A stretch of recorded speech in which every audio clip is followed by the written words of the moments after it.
Hello दोस्तों, बहुत बहुत स्वागत है आपका एक बार फिर से राघव पाठशाला परिवार में। तो हम लोग आपके भौतिक विज्ञान जो कल आपके पेपर होने वाला है उसके इंपॉर्टेंट क्वेश्चंस मैं आपको बताने वाला हूं विद सॉल्यूशंस भी आपको इस वीडियो में मिलने वाला है। तो लास्ट तक वीडियो में बने रहिएगा। एक एक चीज हम लोग बढ़िया तरीके से करने वाले हैं, कोई समस्या आपको नहीं आएगी। 56 में से आपके बहुत अच्छे मार्क्स आएंगे अगर आप लोगों ने इन पेपर को पढ़ लिया तो बहुत बढ़िया तरीके से डेरिवेशन वगैरह सारे शानदार तरीके से आपके आ जाएंगे। ठीक है, तो शुरुआत करते हैं आपके खंड ए से जो बहुविकल्पी प्रश्न है उसकी। ठीक है, पहला सवाल क्या कह रहा है, एक कूलॉम आवेश में इलेक्ट्रॉनों की संख्या कितनी होती है। तो जो आपके एक कूलॉम होता है ना उसमें इलेक्ट्रॉनों की संख्या कितनी होती है वो आपको बताना। थोड़ा सा छोटा करते हैं इसको। ठीक है, तो एक कूलॉम आवेश में इलेक्ट्रॉनों की संख्या होती है 6.2 गुणा 10 की घात 18। सी ऑप्शन इसका क्या हो जाएगा, राइट आंसर हो जाएगा। काफी बच्चों के आ रहे थे सर सॉल्यूशंस भी साथ में लेके आओ, तो सॉल्यूशंस भी आपके साथ में आ गया, कोई दिक्कत आपको नहीं आएगी। ठीक है, दूसरा क्वेश्चन कह रहा है कि निम्न में से कौन सा सही है। इनमें से कौन सा सही है, तो वो हो जाएगा जूल बराबर होता है कूलाम गुणा वोल्ट। जूल बराबर हो जाएगा कूलाम गुणा वोल्ट, ये सही है। बाकी तीनों आपके ऑप्शन क्या है, गलत है, इस बात को ध्यान रखना। ठीक है, अगला क्वेश्चन क्या कह रहा है, किसी चालक की प्रतिरोधकता एवं चालकता का गुणनफल निर्भर करता है अनुप्रस्थ काट के क्षेत्रफल पर या ताप पर या लंबाई पर। तो इसका उत्तर हो जाएगा उपरोक्त में से कोई नहीं, इनमें से किसी के ऊपर निर्भर ही नहीं करता गुणनफल। इनमें से किसी के ऊपर निर्भर नहीं करता, इस बात को आप लोग ध्यान रखिएगा। ठीक है, चौथा सवाल क्या कह रहा है, अति चालक पदार्थ की चालकता कितनी होती है। अति चालक जो पदार्थ होता है उनकी चालकता कितनी होती है, तो चालकता होती है आपके अनंत। कितनी चालकता होती है, अति चालक पदार्थ की चालकता कितनी होती है, अनंत होती है, इस बात को ध्यान रखना आप लोग। ठीक है, चुंबकीय क्षेत्र की तीव्रता का विमीय सूत्र क्या होता है।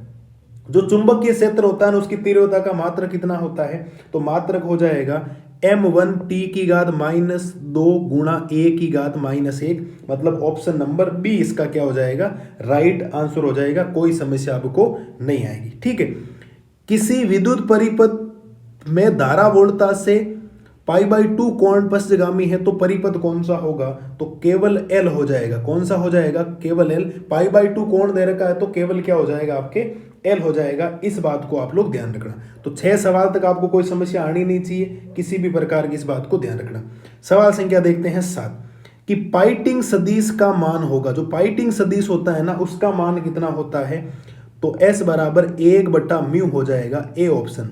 S बराबर 1 क्या हो जाएगा, म्यू हो जाएगा। ठीक है, समतल दर्पण की वक्रता त्रिज्या कितनी होती है। जो समतल दर्पण होता है ना उसकी वक्रता त्रिज्या कितनी होती है, तो वक्रता त्रिज्या हो जाएगी आपके अनंत।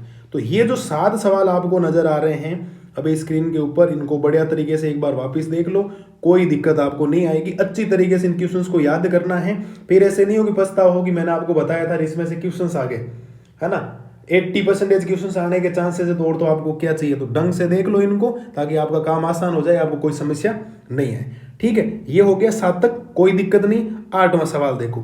8वां सवाल क्या है कि वस्तु से बड़ा आभासी प्रतिबिंब बनाता है। कि वस्तु से बड़ा आभासी प्रतिबिंब कौन बनाता है, अवतल दर्पण बनाता है, उत्तल दर्पण बनाता है, समतल दर्पण बनाता है, या आपके अवतल लेंस बनाता है, इस बात को ध्यान रखना। तो कौन सा बनाएगा, मुझे कृपया करके फटाफट उत्तर बताइए आप लोग, कौन सा बनाएगा, सोचिए खुद ही खुद कि आपके सही हो रहा है या नहीं हो रहा है। तो उत्तर हो जाएगा अवतल दर्पण। ठीक है, वस्तु से बड़ा और आभासी प्रतिबिंब बनता है आपके अवतल दर्पण में। ठीक है, कला शब्द स्त्रोत संपोषी व्यतिकरण उत्पन्न करते हैं तो उनके मध्य कलांतर होगा। जो संपोषी व्यतिकरण उत्पन्न करते हैं उनके मध्य कलांतर कितना होगा, पाई होगा, π/2 होगा, या 3π/2 होगा, या 2π। तो इसका उत्तर होगा आपके 2π। कितना हो जाएगा इसका उत्तर, 2π होगा। इस बात को विशेष तौर पर आप लोग ध्यान रखिएगा। ठीक है, 11वां सवाल क्या कह रहा है, प्रकाश विद्युत धारा का मान निर्भर करता है। जो प्रकाश विद्युत धारा का मान होता है वो किसके ऊपर निर्भर करता है, आपतित प्रकाश की तीव्रता पर, या आपतित प्रकाश की आवृत्ति पर, या धातु के कार्यफलन पर, या उपयुक्त सभी। तो उत्तर हो जाएगा आपतित प्रकाश की आवृत्ति पर। आपतित प्रकाश की आवृत्ति पर प्रकाश विद्युत धारा का मान क्या करता है, निर्भर करता है। कण के संवेग एवं तरंगदैर्ध्य में प्राप्त सही ग्राफ है, ये ग्राफ आपका बी ऑप्शन राइट हो जाएगा। ग्राफ ध्यान रखना हमेशा ऐसा होता है, पी और लेमडा के बीच में ग्राफ ऐसा ही होगा, ये ग्राफ आ सकता है, बहुत इंपॉर्टेंट। ठीक है, कोई समस्या नहीं, 12 क्वेश्चन तक अच्छी तरीके से आप लोग कर सकते हो, कोई दिक्कत नहीं। अगला देखो, परमाणु के तृतीय कक्ष से इलेक्ट्रॉन बाहर निकालने हेतु आवश्यक ऊर्जा है। जो परमाणु का तृतीय कक्ष होता है उसमें से इलेक्ट्रॉन बाहर निकालने के लिए इसमें जो आवश्यक ऊर्जा होगी वो हो जाएगी आपके 13.6 eV/9। ठीक है, डी ऑप्शन राइट हो जाएगा, इस बात को ध्यान रखना। संगत प्राचल B बराबर 0 के लिए प्रकीर्णन कोण कितना होगा? वो 90 डिग्री होगा या 360 होगा या 180 होगा या 270 डिग्री होगा? तो संगत प्राचल B बराबर 0 के लिए प्रकीर्णन कोण कितना हो जाएगा? आपके 180 डिग्री हो जाएगा। कितना हो जाएगा जी? 180 डिग्री हो जाएगा। इस बात को आप लोग ध्यान रखना।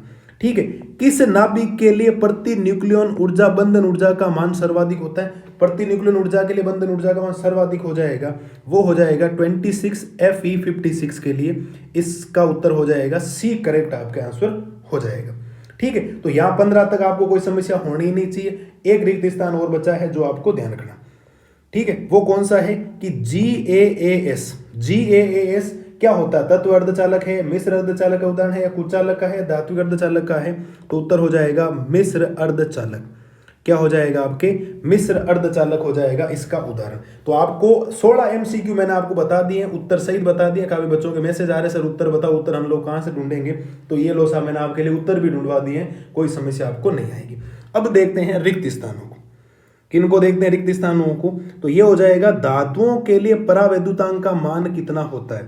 कि आपको ये बताना है कि धातुओं के लिए परावैद्युतांक का मान कितना हो जाएगा? आपके अनंत हो जाएगा साहब। कितना हो जाएगा? आपके अनंत हो जाएगा। इस बात को आप लोग ध्यान रखना। ठीक है, अगला क्या कह रहा है कि किरचॉफ का द्वितीय नियम कौन से संरक्षण नियम पर आधारित है? जो किरचॉफ का द्वितीय नियम है वो कौन से संरक्षण के नियम पर आधारित है?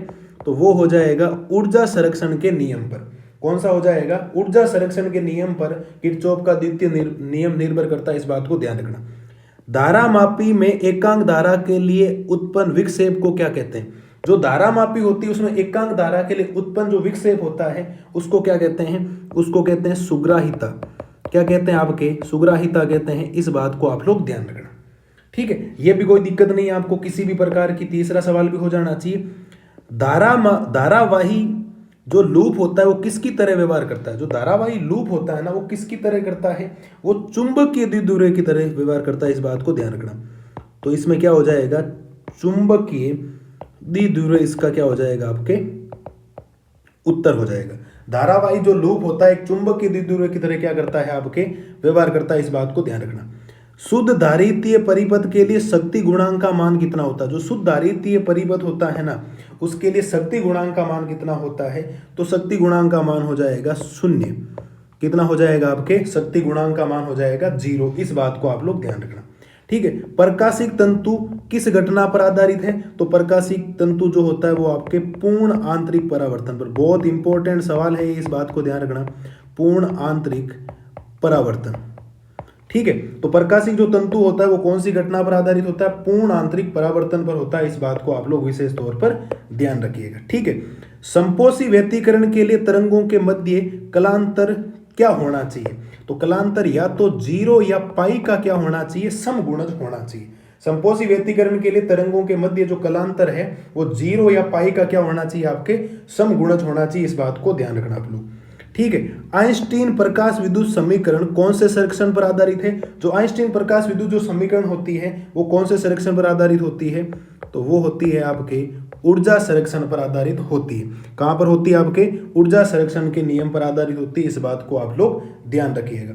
तो मेरे हिसाब से जो 8 मैंने अभी तक आपको रिक्त स्थान बताए हैं वो भी आपको अच्छी तरीके से समझ में आ जाने चाहिए। किसी भी प्रकार की कोई समस्या आपको होनी नहीं चाहिए। ठीक है, अगला क्वेश्चन देखिए। अगला क्वेश्चन क्या है? अगला क्वेश्चन है अल्फा प्रकीर्णन प्रयोग में अल्फा कण का जो पद होता है वो कैसा होता है? तो अल्फा पद का जो पद होता है वो हो जाएगा आपके अति परवलय। क्या हो जाएगा? अति परवलय हो जाएगा। इस बात को आप लोग ध्यान रखिएगा। ठीक है, अगला हो जाएगा नेज अर्धचालकों की चालकता 0 K पर कितनी होती है? कि 0 केल्विन पर जो नेज अर्धचालक होते हैं उतनी अर्धचालकता जो है वो कितनी हो जाएगी? आपके 0 हो जाएगी। इस बात को आप लोग ध्यान रखिएगा। तो ये मैंने अभी तक आपको एबे सेदे और रिक्त स्थानों के उत्तर बता दिए हैं। बाकी मैंने ये पेपर पूरा आपको ऑलरेडी पहले बता चुका हूं। बड़े वाले क्वेश्चंस आप लोग ढूंढ के जो भी डेरिवेशन वगैरह उनको अच्छी तरीके से कर सकते हो। बाकी मैं आपको दिखा देता हूँ एक बार, जितने भी आपके सामने स्लाइड दिख रही है इनको अच्छी तरीके से आप लोग कर लीजिएगा, आपका बेड़ा पार हो जाएगा, आपके अच्छे मार्क्स आ जाएंगे। आपको अच्छे मार्क्स लाने से कोई नहीं रोक सकता। बहुत एक्सपीरियंस टीचर ने ये पेपर बनाए हैं, इसकी वजह से इनको अच्छी तरीके से करना बहुत जरूरी है। स्क्रीनशॉट वगैरह ले लो, कोई दिक्कत आपको नहीं आएगी। मैं आपके सामने स्लाइड को रखते जा रहा हूँ, आप लोग आराम से इनको वीडियो को पॉज करें, लिख लें, प्रिंट निकलवा लें, जो भी करना आपको काम करना है, ठीक है। वो छोटे वाले क्वेश्चंस, बड़े वाले क्वेश्चन, 26 क्वेश्चनों के उत्तर मैंने बता दिए। कुछ तो आप लोग भी मेहनत कर लो, पूरी साल आप लोगों ने आनंद से गुजार दिए, तो इसकी बजाय थोड़ी सी मेहनत करना बहुत जरूरी है। आप लोग चाहे इसमें पहला और दूसरा सवाल जो रिक्त स्थान और एबीसीडी वाला है उनको बढ़िया तरीके से कर लो। बाकी सेक्शन सी और सेक्शन डी, खंड से और खंड दे को बढ़िया तरीके से कर लेना, क्योंकि वहां से 3 नंबर और 4 नंबर के क्वेश्चन आएंगे। जो वहां डेरिवेशन मैंने आपको बता रखे हैं, उन डेरिवेशन को अच्छी तरीके से आपको क्या करना है, शानदार तरीके से समझना है और याद कर लेना। डेरिवेशन सीधा याद होना चाहिए आपको। जैसे देखो, खंड से और खंड दे 3 और 4 नंबर के हैं, शानदार तरीके से आपके नंबर आ जाएंगे। सीधे सीधे यही डेरिवेशन एग्जाम में आने वाले हैं, कोई रोकने वाला इनको नहीं है, ठीक है। फटाफट इनको कर लो, कोई समस्या आपको नहीं आएगी, याद है मेरा, ठीक है। फटाफट कर लो, फटाफट फटाफट, ठीक है।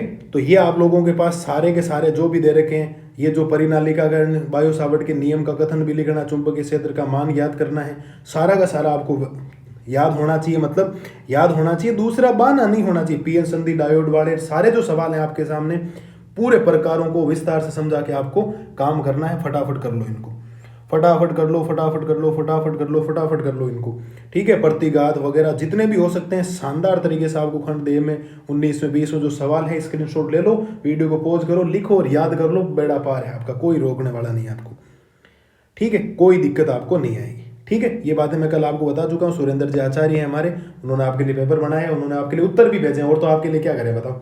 उन्होंने आज मैंने फोन किया सर को, मैंने कहा बच्चों के उत्तर भेजो, छोटे वाले बड़े वाले क्वेश्चन थे, उन्होंने हाथों हाथ उत्तर भेजे हैं आपके लिए। कितनी मेहनत हम लोग कर रहे हैं, ठीक है। फटाफट याद कर लीजिए, इनमें से पेपर पूरा आपके फंसने वाला है, कोई समस्या आपको नहीं आएगी। तो मस्त रहिए।